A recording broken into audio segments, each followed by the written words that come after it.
Okay, so the next question, of course, is what is Pugmire? What is Pugmire? Pugmire is a fantasy game set in the ancient future. Basically, it is far, far, far in the future, thousands of years in the future, and humanity is gone. It's not clear whether they died out, whether they simply disappeared, they evolved into a new species, they plowed on other planets, whatever. The point is, they're just not there. And uplifted dogs have inherited the world. So it's kind of like Lord of the Rings meets Planet of the Apes. But it has dogs instead of apes. What about cats? Cats are a part of it, but they're not focus of the core game. They're part of the same world. I have cats. No, I totally get that. I'm like, my cats in it. Trust me, I had a lot of cat fans like, we're not cats. I did see that in the comments. They kept on referencing, like, I don't remember what it was, like in the Kickstarter comments. The monarchies of Mao. Yeah, what is that? So, in the world, this core game is focused on the kingdom of Pugmire, which is where the dogs live. But, a number of years in the past, about 2 generations in the past, there was a big war with the cat monarchies. And the monarchies of Mao are basically a series of city-states that the cats all have kind of banded together into this collective unit. So they're not one nation. It's lots of kind of more like Renaissance Italy in terms of how they had the different city-states. So the cats and the dogs are now to the point where they're trying to come to a tenuous peace, but there's still a lot of distrust because of what happens in the past generations of the war. Yep. So there are some cats that live in Pugmire. There's some dogs that live in the monarchies of Mao. But it's kind of, for lack of better terms, kind of like post, like early 90s, post-perestroika U.S.-Russia relationships, where it's like, they're tense, they're nominally at peace, but there's still a lot of potential for espionage or just trust on both sides. Okay, cool. I may have a follow-up question about that later. No worries. I think once we hear more about it. Absolutely. All right, so I did a little bit. Of course, I'm one of the backers, and I appreciate it. You're welcome. Deeply. I definitely put a little bit of money into it. By little, I mean over $100. That's my but yeah. but the one thing that I was very interested in seeing, and I'm good. Hopefully, I don't know if this is going to actually show. Any ferrets? Yeah, no ferrets. But this is the character sheet. Man, oh man, I cannot talk. And so you have item aptitudes, which of course is your ability. I'm assuming the items that you actually can use. Could you use items that you're not assigned, or would you do it at a penalty? Well, how I did equipment. Well, let's take a step back for a little bit. One of the things that I dislike about a lot of traditional fantasy gaming is classic fantasy right here. Right. Is that I don't like tracking the cash. It's like, I have 15 electrum and 25 copper. Can I get this piece of rope? And it's like that kind of micromanagement always seems like you don't really see it in the fiction, fantasy fiction. In fantasy fiction, either you have the items because you're assumed to be a prepared adventurer, or you don't have it for some narrative important reason. Conan stories are a good example of this, where it's like his rope snaps and that becomes relevant later on in the story. So in Pugmire, what I do is I have a lot of equipment that's assigned. Basically, when you make your character, you get a whole bunch of equipment to start. And then when you are getting ready to go off to adventure, when you leave civilization, you can choose one additional thing that's mundane, but your character would have. Like, well, and we know we're going to go fight zombies, so let's go ahead and make sure we have edge weapons. Edge weapon now. But then once you're on the adventure, if there's something that's, and I call the equipment the rucksack, if there's something that your character you think would have, but it's not listed in your rucksack, you get to make a saving throw. And if you make that die roll, then you add it to your sheet. Well, of course I packed rope. Why wouldn't I pack rope? It's right here in my other pocket. Oh, there it is. But if you don't, then you actually, narratively it's been established that you don't have that.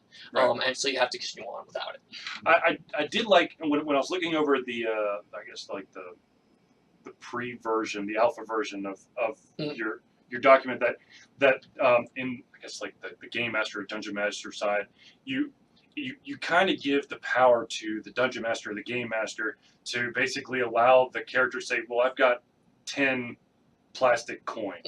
Do I have enough to buy this? It's not like here's the menu and here's the set prices. Right. And the reason why I did that is because in terms of getting stuff. One of the things I didn't want to do is in the way computer role-playing games and a lot of classic fantasy works is I have to kill things and take their stuff to get better equipment so I can kill more things and take their stuff. By taking the actual both experience point and currency economy out of it, then it's well, you have enough to get by on things and you can get reasonable equipment. So then it becomes money's only important for things like we traveled really far and we find an inn. Do we have enough coins to pay for our night? Right. And if it doesn't matter, then the game master just goes, it doesn't matter, you're in. Or if it's really important, say, okay, no, cross off, that you have some coins on a sheet, cross off your coins, and yeah, you can save the night, then you're going to have no cash for if you want to bribe the guard later. So that's really what the cash is for. It becomes a narrative tool. It's like, okay, do I use this now or use this later? But it's much more of a chunk.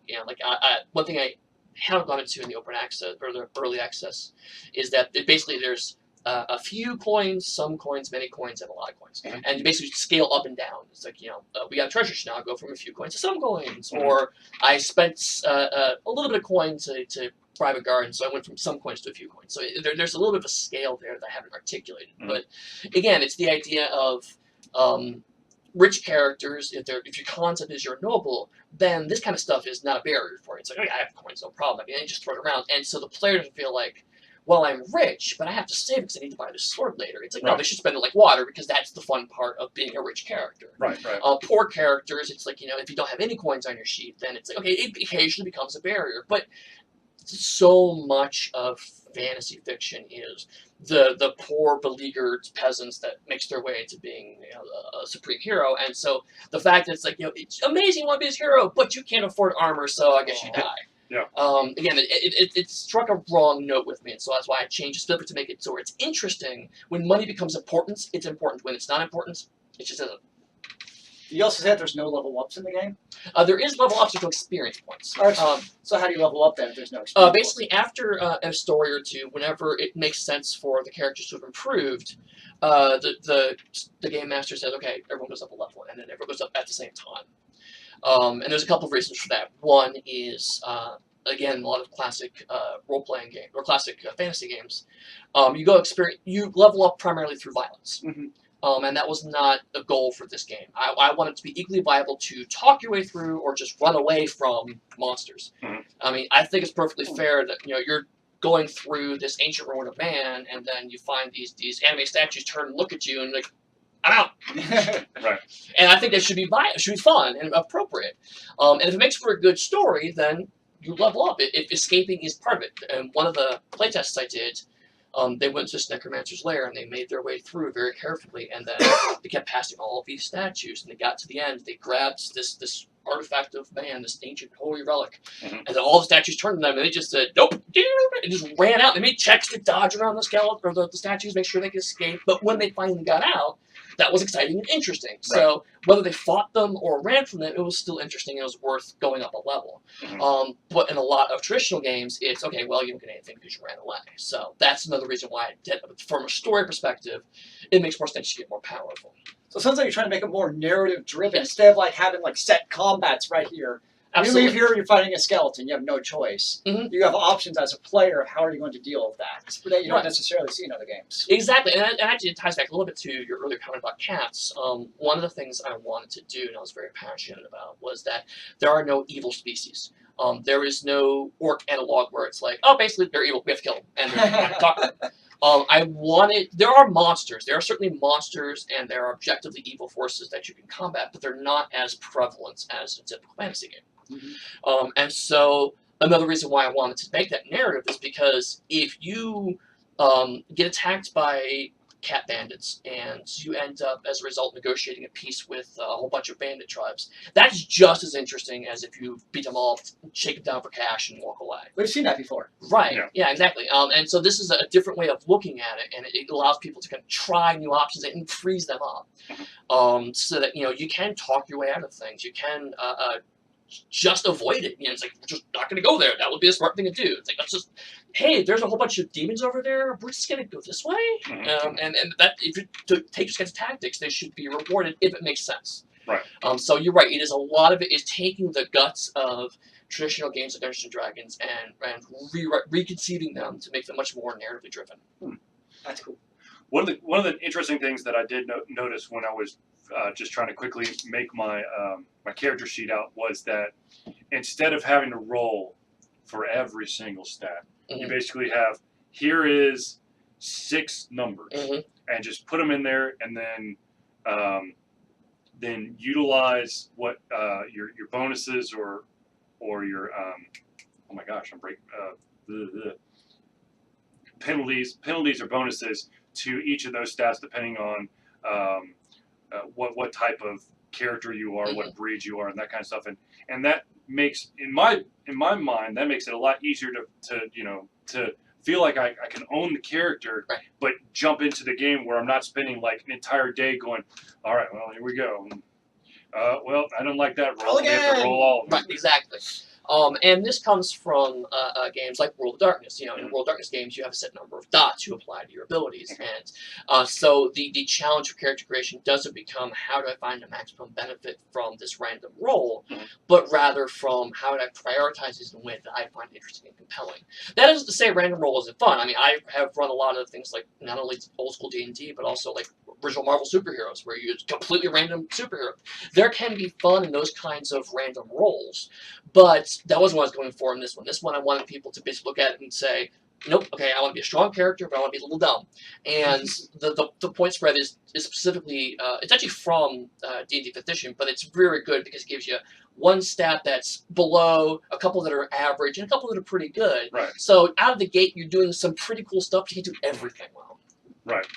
Yeah, I put all my for me, I was a ratter, so it's basically like your rogue. I put heavy emphasis on dexterity. So the characters, when you're starting to party together, is like there a set number of people you should party with, or kind of what's the party guideline? Well, I balanced it with the idea that I assumed most groups would go with the fairly traditional one of each group. And it's like you're gonna have a fighter, you're gonna have a cleric, you're gonna have a mage. That being said, there's a lot of ways to tweak that if you don't want to do it that way. One of the things that I did with this is I wanted to emphasize that this is a game about cooperation, because dogs work together, and the theme of the game, actually, if you in the original book, it says it's salvation through cooperation. Dogs become better when they work together to try to elevate themselves and each other. They don't always do it for benevolent reasons.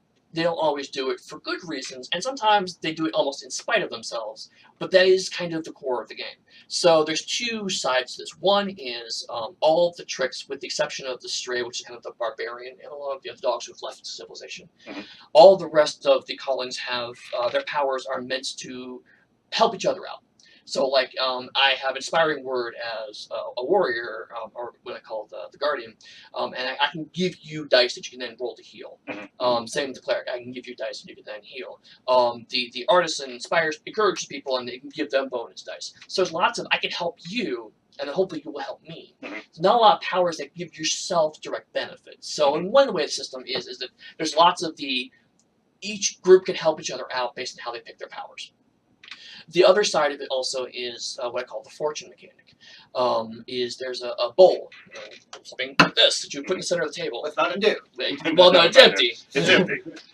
But as your dogs do interesting things, or as your dogs lean into flaws that they have, fortune is put into the bowl. I, as game master, would say, okay, you did, you yelled at the cat when you're trying to make peace with the cat, so I'll give you some fortune. Or you tripped and fell, and when the guard's chasing you, so give you fortune. You can also choose to intentionally fail your rolls, like, I can roll this, but I'm probably going to fail anyway, so I'm just going to intentionally say, I'm not going to roll, I'm intentionally failing, and then you can force me to put fortune in the poll, to get in kind of that narrative. The early setbacks lead to big payoffs. But the quirk is that when you spend fortune, you can re-roll any die, but anyone can draw from the bowl, and anyone can draw from the bowl, as long as nobody in the party says no. Okay. So is it okay if I take this? If no one says no, then you can. But it does require group consensus for those rerolls. So again, it reinforces that this is about cooperation. This is about doing things together. So if you don't have the maximum optimal party, other people usually have tricks that can help you out to kind of fill in those gaps. And also, because you are doing worse, because you have a gap in your build, as it were, you're building up more fortune that you can then spend actually filming. So the game ends up helping itself out. So if you have a smaller party, you get more fortune, you spend more fortune. If you have a bigger party, you're generally doing better with things unless you intentionally try to build that fortune pool up. So does that eliminate the need for the prototypical like bard type of class, and so everybody can kind of No, there out? actually is a bard, the artisan, which is kind of a mage bard analog. Basically, what artisans are is they study the artifacts of man, and they learn about them and teach other people about what they've learned about humanity and the old ones. And so if you they can get what's called focus, which basically is your magic wand or it's a strange ball, but they're objects that don't have any obvious purpose. But the dogs have studied them and realized that there are certain effects they can do. So like I push this button, oh, it shoots fireballs. Okay, well now I have that spell, fireball. But they're also about trying to help other people and encourage them because they've learned from studying humanities things that we all work together best if we continue to study this together. So one of the things I did is that rather than every time you go up a level you get a specific power, you can choose. There's almost like a tree. So when you start off as an artist, you can pick encouragements or focus magic. So you can really good focus on being spells or being more encouraging and bard-like. And then as you go on, you pick different tricks or evolve those current tricks and emphasize them based on how you want to spend your levels. So it's entirely possible to play a magic user and never cast spells. You can go very much kind of down the bard route. With the guardian, their emphasis is strength and charisma. So you can go pure combat. I am a warrior of dog, or you can play much more the leader type, where it's like I need you to go over here and you go over here and play a tactician and playing up the charisma side as opposed to the strength side. Yeah, I never played any emphasis on charisma, and then unless you're a paladin. Well, then I actually looked at some of the skill aptitude. Well, actually, I got my one skill is persuade, which of course you need charisma for. I'm like, but hello, Boulder's Cage. Your comment about it's okay to fail early for like bigger payoffs later. Craig actually basically summed it up as the Indiana Jones rule. Yeah, exactly. Yeah, exactly. And I mean that's actually really important, is because Indiana Jones does stem from I think the same kind of inspiration. In fact, it comes from pulp era, this kinds of 20s, 30s, 40s style of writing, which was very much about getting knocked down and standing back up, knocked down and standing back up, and so. Some of those things like the Fafhrd and Mouser stories were inspirational when I was working on this, because they also have a lot of Fafhrd and the Grey Mouser fights, and as a result of that fight, bad things happen, and then they get in the worst situation, worst trouble, then they work together and they get out of it. So it is very much the that style of storytelling that I'm drawing some inspiration from. Speaking of inspiration, I saw that you listed a bunch of different things that you inspired by, and one of them actually hit home, especially for me, because I basically read almost every single book written by this guy, and that is the Redwall series. I loved the Redwall series until the very end, and then it's just kind of like it's kind of getting the same. Well, interestingly, I didn't know anything about it when I started working on this. I had never heard of it. It was not even on radar, and I started talking about it. Oh, it's like Redwall, and I'm like, okay. And I kept working at this. I was like, no, it's like Redwall. I'm like so many people mentioned the Redwall. I gotta look into this. So I've not chanced to read any of the novels, but I have seen some of the cartoons from Canada, which I understand are not nearly as good. But I can certainly see why people are drawn to that, and that's why I added this inspiration, because since I started watching that and reading up about it and hearing about it, I certainly drew inspiration from why people saw the connection. And it's like, and the idea that, particularly the idea of the dynastic elements, where it's like, the one character goes through his novel, and then a couple months later you're talking about his son and his adventures. And that's something that I wanted to have potential for in Pugmire, whereas, like, for example, I have level 10 cap. At level 10, you become an old dog and you can't learn any more tricks. The idea is that you can then potentially play that dog's puppies, and those puppies go off an adventure, and so you start over again.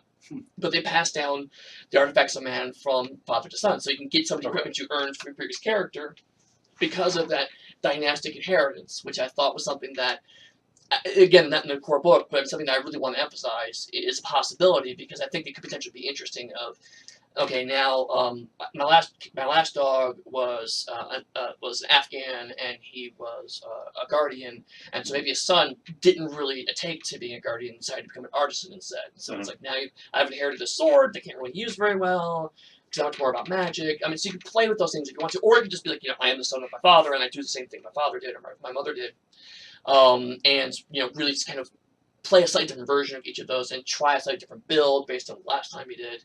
Because again, you can pick those tricks in your orders to maybe like in your case, maybe we'll play a charisma based guardian and play into that more. That actual mechanic reminds me of a PC game called Rogue Legacy, where you play until your character dies, and basically all your items get passed on to your heir, and then it gives you a random selection of classes you can be.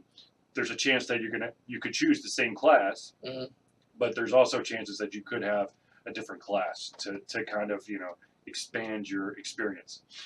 So let's go and talk about